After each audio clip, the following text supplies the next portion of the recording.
Hello दोस्तों, आपका स्वागत है आपके अपने फेवरेट यूट्यूब चैनल दृष्टि क्लासेस में। नेक्स्ट क्वेश्चन बहुत ही प्यारा सा अच्छा सा इसमें दे रखा है।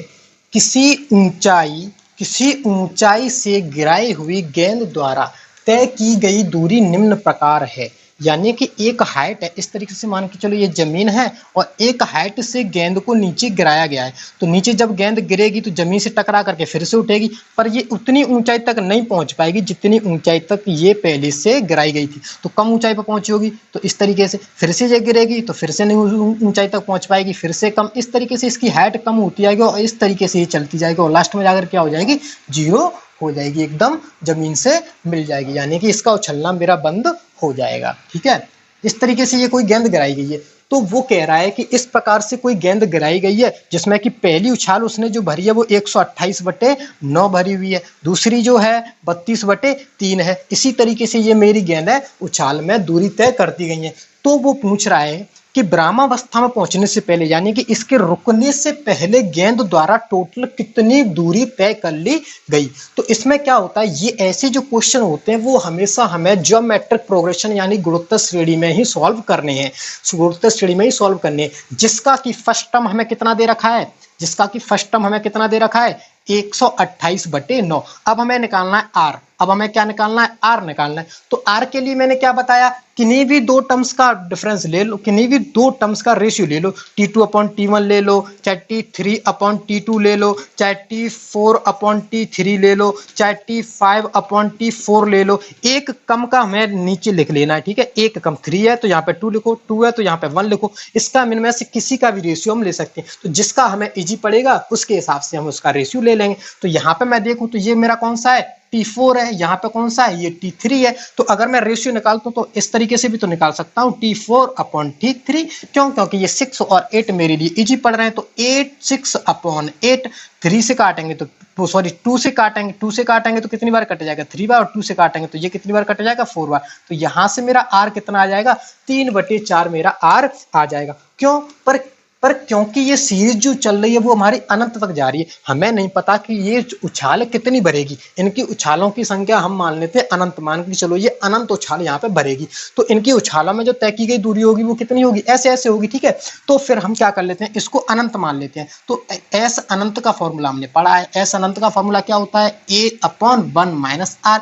ए हमारा कितना है, 128/9, ये हमारा ए है। और 1 - R कितना है, 1 - 3/4। ठीक है, आगे सॉल्व करते हैं तो ये कितना है, 128/9 है। और इसको सॉल्व करेंगे तो 4 एकम 4 और 3 यानी 4 में से 3 गए तो 1/4 होगा। पर ये डिवाइड में है तो 1/4 को क्या कर देंगे, हम पलट देंगे, 4/1 कर देंगे, 4/1 कर देंगे। ठीक है, तो इस 1 का मल्टीप्लाई 9 से करेंगे तो ये कितना आ जाएगा, 9 ही आ जाएगा। और 128 का मल्टीप्लाई 4 से करेंगे तो 4×8 = 32, 3 हासिल, 4 दूनी 8, 9 10 11 की 1 हासिल, 4 एकम 4 और 1 5, यानी कि 512/9। ये मेरे क्वेश्चन का आंसर हो जाएगा। अगर ये सारी चीजें मीटर में दी हुई होंगी तो 512/9 मीटर यही मेरे क्वेश्चन का आंसर हो जाएगा।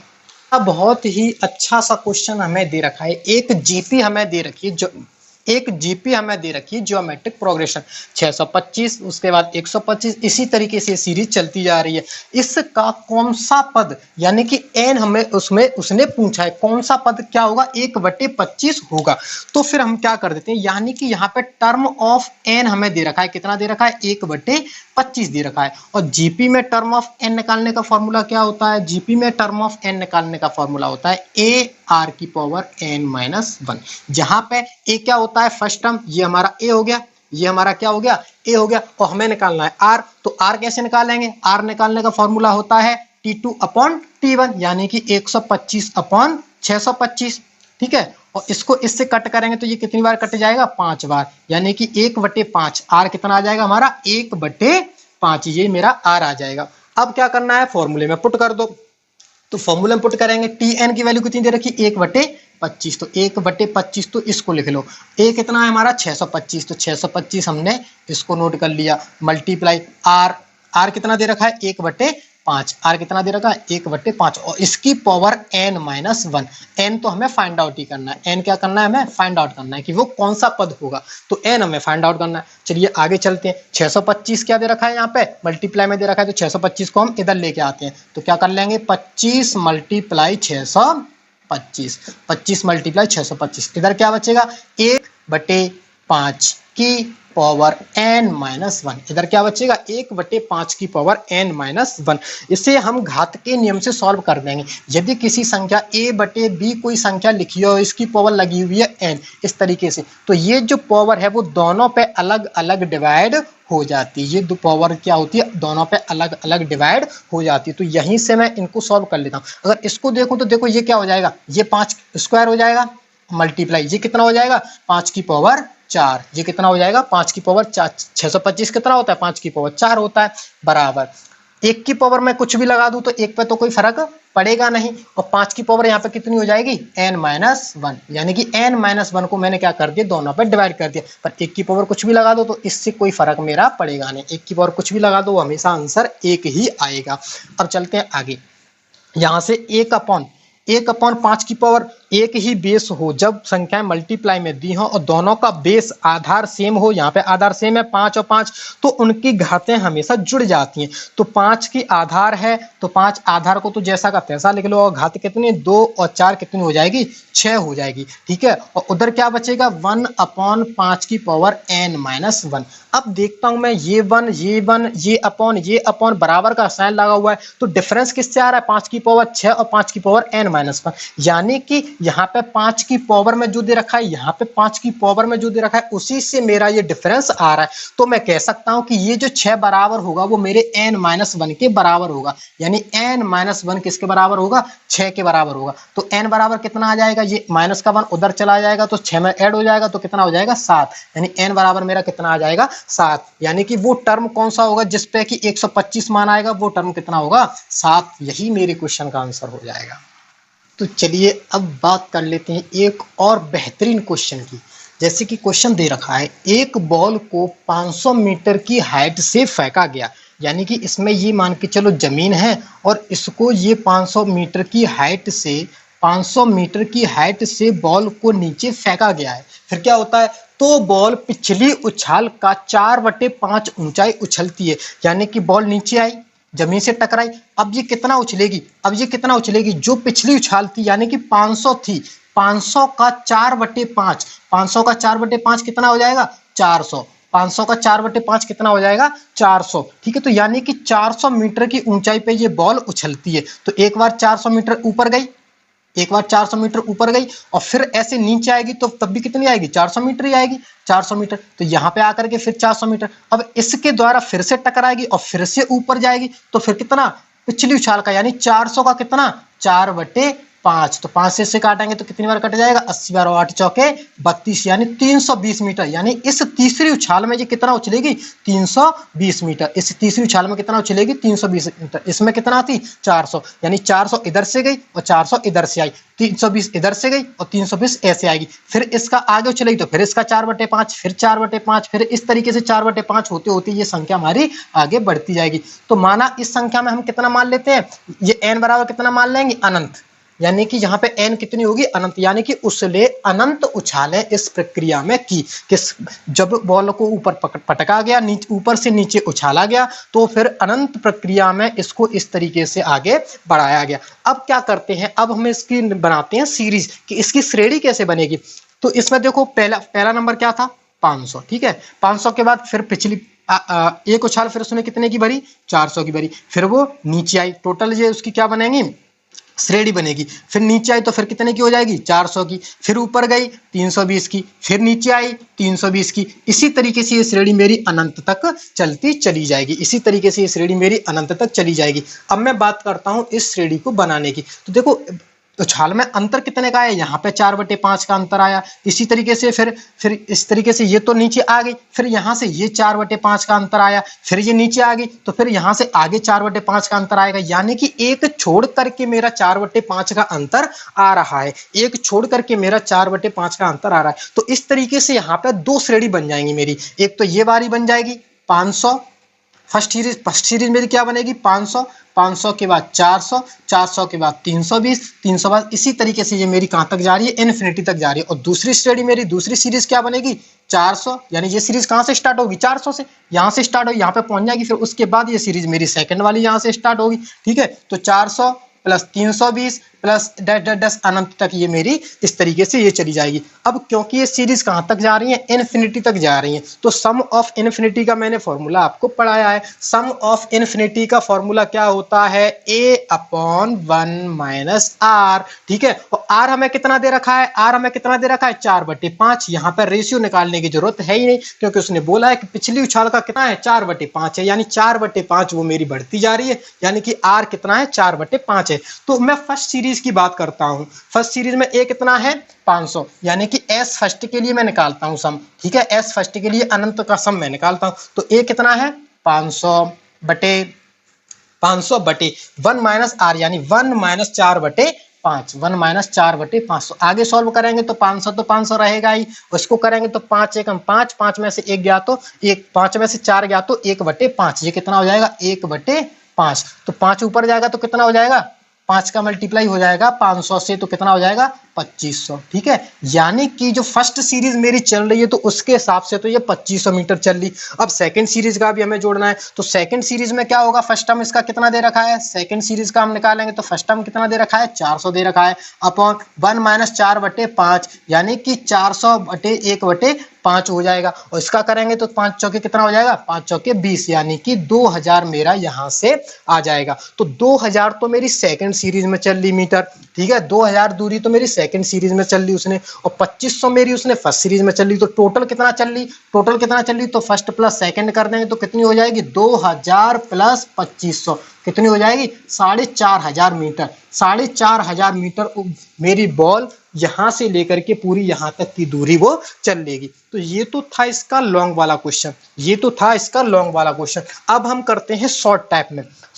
इसको कैसे करेंगे, तो देखो कुछ नहीं करना है, जिस हाइट से इसे गिराया गया है, किस हाइट से गिराया गया है 500, किस हाइट से गिराया गया है 500 प्लस 500 प्लस के बाद क्या करना है, 500 के बाद फिर से एक बार 500 को लिखो, उतना कितना उछाल, पिछले उछाल का कितना है 4/5 है, तो मल्टीप्लाई कर दो 4/5, तो मल्टीप्लाई करते हैं 4/5, 5 से 5 कितनी बार कट जाएगा 4 बार, तो ये कितना आ जाएगा 400, और 400 500 कितना हो जाएगा 900। ये तो मेरा बन जाएगा ए, ये मेरा क्या बन गया ए। और आर हमें कितना दे रखा है 4/5 दे रखा है, तो फिर क्या करना है, सीधा एस इन्फिनिटी का फॉर्मूला लगा देना है, ए यानी कि 900/1 माइनस 4/5, तो यहां से ये कितना हो जाएगा 900/1/5। ठीक है, और इस 5 का मल्टीप्लाई कर देंगे ऊपर, तो सम ऑफ एन कितना आ जाएगा 4500, सम ऑफ एन कितना आ जाएगा 4500।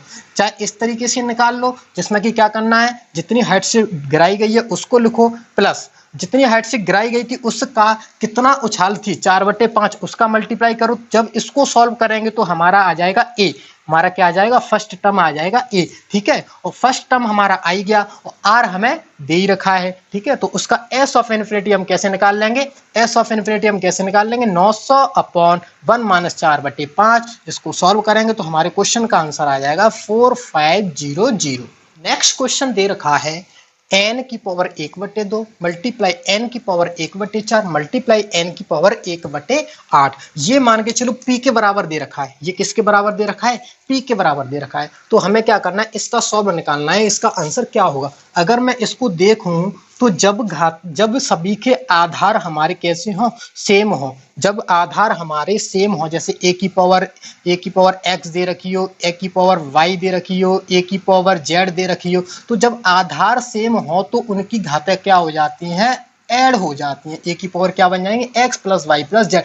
ये हमारा कितना तक रहता है, इन्फिनिटी तक रहता है। ठीक है, चाहे कितनी भी घातें हों, अगर उनके आधार समान है तो वो सारी हमारी ऐड हो जाती हैं, जुड़ जाती हैं। तो यहाँ पे घात कितनी दे रखी है n, यानी n दे रखी है, और इसकी घात यहाँ पे कितनी है 1/2, यहाँ पे 1/4, यहाँ पे 1/8, तो 1/2 प्लस 1/4 प्लस 1/8, इसी तरीके से ये कहां तक जा रही है, अनंत तक जा रही है। यानी अब मुझे इसकी वैल्यू निकालने के लिए क्या करना पड़ेगा, n की पावर में जो घातें दे रखी हैं उसको सॉल्व करना पड़ेगा, उनका सम मुझे निकालना पड़ेगा। अगर मैं इसके सम को देखूं तो ये किस चीज में दे रखा है, समांतर श्रेणी में तो ये नहीं दे रखा है, ठीक है, तो ये किस में दे रखा है, तो फिर क्या करता हूं मैं T2 minus T2 upon T1 निकाल लेता हूं, तो 1/4 अपॉन 1/4 अपॉन 1/2, यानी 2 से 4 कितनी बार कट जाएगा, 1/2, यानी कि ये किस चीज में दे रखी है। तो एक और देख लो, T3 अपॉन T2 को देख लो, तो इसको भी देखें तो 1/4 अपॉन 1/4, 4 से कितनी बार कट जाए, 2 बार, यानी 1/2, यानी कि ये जो चीज दे रखी है मेरी गुणोत्तर श्रेणी में दे रखी है, ज्योमेट्रिक प्रोग्रेशन में दे रखी है। यहां से R कितना आ रहा है मेरा, 1/2 आ रहा है, R कितना आ रहा है, R कितना आ रहा है, 1/2 आ रहा है, ठीक है, R 1/2 हो गया। और मेरी सीरीज कहां तक जा रही है, इन्फिनिटी तक जा रही है। तो S इन्फिनिटी का फॉर्मूला मैं एक बार फिर से लिख देता हूं, A/1 माइनस R होता है, ठीक है। तो इसको मुझे ऐड करना है, n की पावर में ही ऐड करना है, तो n की पावर में हम क्या कर लेते हैं, इसको ऐड कर लेते हैं। तो ऐड करेंगे तो क्या होगा, A यानी कि 1/2 अपॉन 1 माइनस R कितना है, 1/2, R कितना है, 1/2, ठीक है।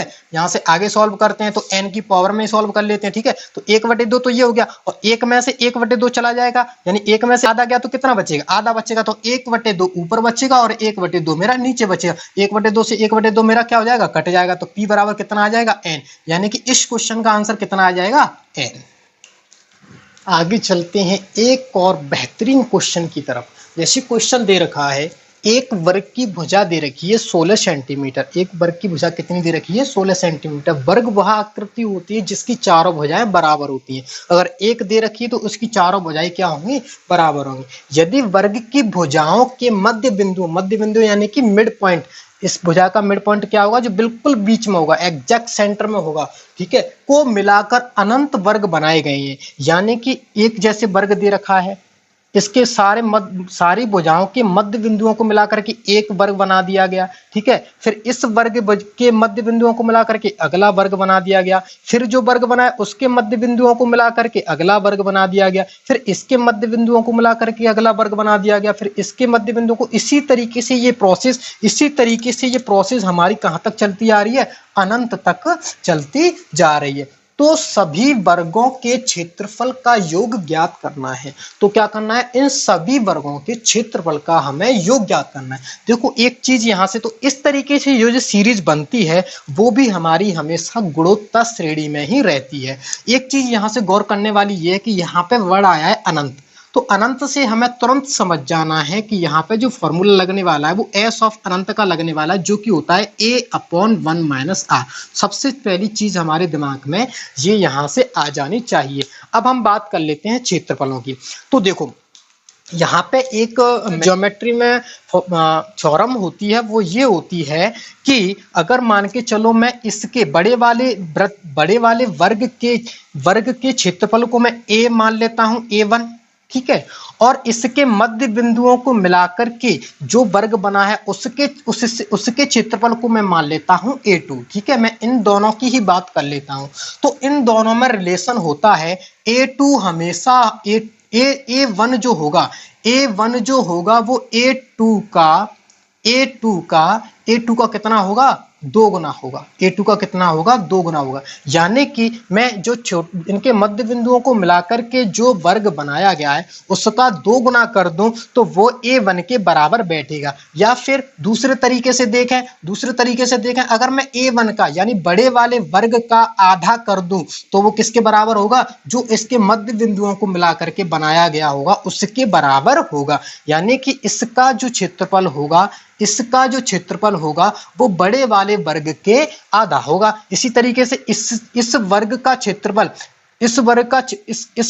क्षेत्रफल जो होगा वो इसके मध्य बिंदुओं को मिलाकर के जो बनाया गया है उसका 2 गुना होगा। या फिर उल्टा कहो कि इस वाले का जो वर्ग का क्षेत्रफल होगा वो इसका क्या होगा, आधा होगा। ऐसे ही इसका जो होगा वो इस वाले वर्ग का आधा होगा। इसी तरीके से ये प्रोसेस आगे चलती जाएगी। कहने का मतलब इसमें रेशियो कितना बन जाएगा, आधा होता जा रहा है। कितना होता जा रहा है, हर एक मध्य बिंदुओं को जब मिलाते हैं तो वर्ग जो बनता है वो अपने असली वर्ग के आधा क्षेत्रफल उसका हो जाता है, ठीक है। अब कर लेते हैं बात, अब कर लेते हैं, देखो जो बड़े वाले वर्ग की हमें भुजा दे रखी है 16, तो बड़े वाले वर्ग यानी कि A1 का एरिया यानी कि वर्ग का क्षेत्रफल क्या होता है, भुजा का स्क्वायर होता है। वर्ग का क्षेत्रफल कितना होता है, भुजा का स्क्वायर होता है। तो A1 कितना आ जाएगा, A1 कितना आ जाएगा, 16 का स्क्वायर आ जाएगा, 16 का स्क्वायर यानी कि 256 आ जाएगा, यानी कि बड़े वर्ग का क्षेत्रफल कितना आ जाएगा, 256 आ जाएगा। ठीक है, अब मैं बात कर लेता हूं, तो इसके जो मध्य बिंदुओं को मिलाकर के बनाया गया है वो कितना होगा, वो इसका आधा होगा। वो कितना होगा, इसका आधा होगा। तो इसका 256 का आधा कितना होता है, 128 होता है। 256 का आधा कितना होता है, 128 होता है। फिर इसके मध्य बिंदुओं को मिलाकर के जो वर्ग बना है उसका क्षेत्रफल कितना होगा, वो इसका आधा होगा। तो 128 का आधा कितना होता है, 64 होता है, यानी इसका आधा ये हो गया, इसका आधा ये हो गया। इसी तरीके से ये आधा होता जाएगा, आगे कितना आएगा, 32 आएगा। इसी तरीके से ये अनंत तक सीरीज मेरी चलती चली जाएगी। तो इस सीरीज में अगर मैं आर देखूं तो ये आर क्या होता है, रेशियो होता है। तो आर की वैल्यू यहां से कितनी आ जाएगी, 1/2 आ जाएगी, और ए कितना आ जाएगा, 256 आ जाएगा। तो बस यही दो चीज हमें यहाँ पे चाहिए होती है, प्रथम पद और यहाँ पे रेशियो कितना है। तो बस ए और आर हमारे यहाँ पे आ चुका है। तो एस ऑफ अनंत यानी कि जो मध्य बिंदुओं को मिलाकर के वर्ग बनाए गए हैं उन सभी का क्षेत्रफल का योग कितना होगा, ए कितना है हमारा 256, ए कितना है 256 बटे 1 माइनस आर कितना है, आर हमारा है 1/2, आर कितना है 1/2। तो एस ऑफ अनंत कितना आ जाएगा, तो 256 बटे 1 में से 1/2 गया तो कितना बचेगा, 1/2 बचेगा। और इस 2 का मल्टीप्लाई कितना हो जाएगा, ऊपर हो जाएगा। तो 256 का मल्टीप्लाई हो जाएगा 2 से। तो आंसर कितना आ जाएगा, 6 दूनी 12, एक आंसर 5 दूनी 10 और 1 11, 2 दूनी 4 और 1 5, तो 512 सेंटीमीटर स्क्वायर ये इन सभी वर्गों के क्षेत्रफल का योग हो जाएगा। तो इसमें हमेशा हमें याद रखना है कि जो बड़े वाला वर्ग है और इसके मध्य बिंदुओं को मिलाकर के बनाया गया वर्ग है, तो इस मध्य बिंदुओं को मिलाकर बनाए गए वर्ग का क्षेत्रफल होता है वो बड़े वाले वर्ग के क्षेत्रफल का आधा होता है। ठीक है, तो यही प्रोसेस हमें आगे लेकर के चलती जानी है। और इसमें जो हमेशा श्रेणी बनती है वो हमारी गुणोत्तर श्रेणी बनती है। तो इनका सम हमें निकालना है। तो सम में क्या होगा, ये श्रेणी हमारी कहां तक चलती जाएगी, अनंत तक चलती जाएगी, इन्फिनिटी तक चलती जाएगी। और इन्फिनिटी की कंडीशन में फॉर्मूला क्या होता है, a/1 - r। ए हमें फाइंड आउट करना है, ए क्या है, हमें जो हमारी सीरीज का फर्स्ट टर्म होगा, फर्स्ट टर्म यानी कि पहला पद। तो ए हमारा 256 आ जाएगा। और आर क्या होता जाएगा, हमें पता है कि ये इसका क्षेत्रफल जो होता है बड़े वाले का आधा होता है। तो आर हमारा 1/2 होता जाएगा। तो ये सब निकालने की हमें जरूरत नहीं है, हम शॉर्ट भी इसको कर सकते हैं। शॉर्ट कैसे कर सकते हैं, सीधा हमें पता है कि 16 का वर्ग 256 यानी ये हमारा फर्स्ट टर्म हो जाएगा। और आर हमें पता है कि 1/2 होगी। तो इसमें से 1/2 जाएगा तो 256 अपॉन कितना हो जाएगा, 1/2 हो जाएगा। और 2 का मल्टीप्लाई ऊपर कर देंगे तो 512। इस तरीके से सीधे क्वेश्चन का हम आंसर यहाँ पे इजीली कर सकते हैं। अगला इसी पर बेस्ड एक क्वेश्चन दे रखा है, एक समकोण त्रिभुज की भुजाएं, एक समकोण त्रिभुज दे रखा है। समकोण त्रिभुज का एक एंगल 90 डिग्री होता है, समकोण होता है, इसी वजह से इसे समकोण त्रिभुज बोलते हैं। इसकी भुजाएं दे रखी हैं 6, 8 और 10। समकोण त्रिभुज की भुजाओं के मध्य बिंदुओं से एक नए समकोण त्रिभुज को बनाया गया है। यानी समकोण त्रिभुज है और इसके मिड पॉइंटों से एक नया समकोण त्रिभुज बनाया गया है। इसी प्रकार उसके मिड पॉइंटों से एक नया समकोण त्रिभुज बनाया गया। इसी तरीके से ये प्रोसेस हमारी अनंत तक चलती गई है। तो इस प्रकार अनंत त्रिभुज इसमें बनाए गए हैं। तो सभी का क्षेत्रफल क्या होगा, तो सबसे पहले हमें क्या करना है, सबसे पहले हमें इनमें रिलेशन निकालना है। रिलेशन निकालना है, अगर मैं इस त्रिभुज को ए बी सी बोलूं, अगर इस त्रिभुज को मैं ए बी सी बोलूं और इस त्रिभुज को पी क्यू आर बोलूं, ठीक है, तो हमेशा इनमें रिलेशन होता है, हमेशा इनमें रिलेशन होता है area of A B C जो होगा, यानी बड़े वाले जो समकोण त्रिभुज है उसका क्षेत्रफल होगा वो 4 गुना होगा किसका, area of P Q R का। यानी कि मैं एबीसी त्रिभुज का क्षेत्रफल अगर मुझे निकालना है तो पी क्यू आर का अगर क्षेत्रफल मुझे पता है तो उसका मैं 4 गुना कर दूं, या फिर उसे एक और तरीके से तो बोलूं तो area of A B C का अगर मैं 1/4 कर दूं वो मेरा बराबर होगा area of P Q R के बराबर होगा। यहाँ पर मुझे भुजाएं किसकी दे रखी है, बड़े वाले त्रिभुज की दे रखी है 6, 8 और 10। क्योंकि समकोण त्रिभुज की भुजाएं दे रखी तो मैं इसका क्षेत्रफल आसानी से निकाल सकता हूं। तो त्रिभुज का क्षेत्रफल का एरिया क्या होता है, त्रिभुज के क्षेत्रफल का फॉर्मूला क्या होता है, वो होता है 1/2 इंटू आधार यानी कि बेस इंटू हाइट।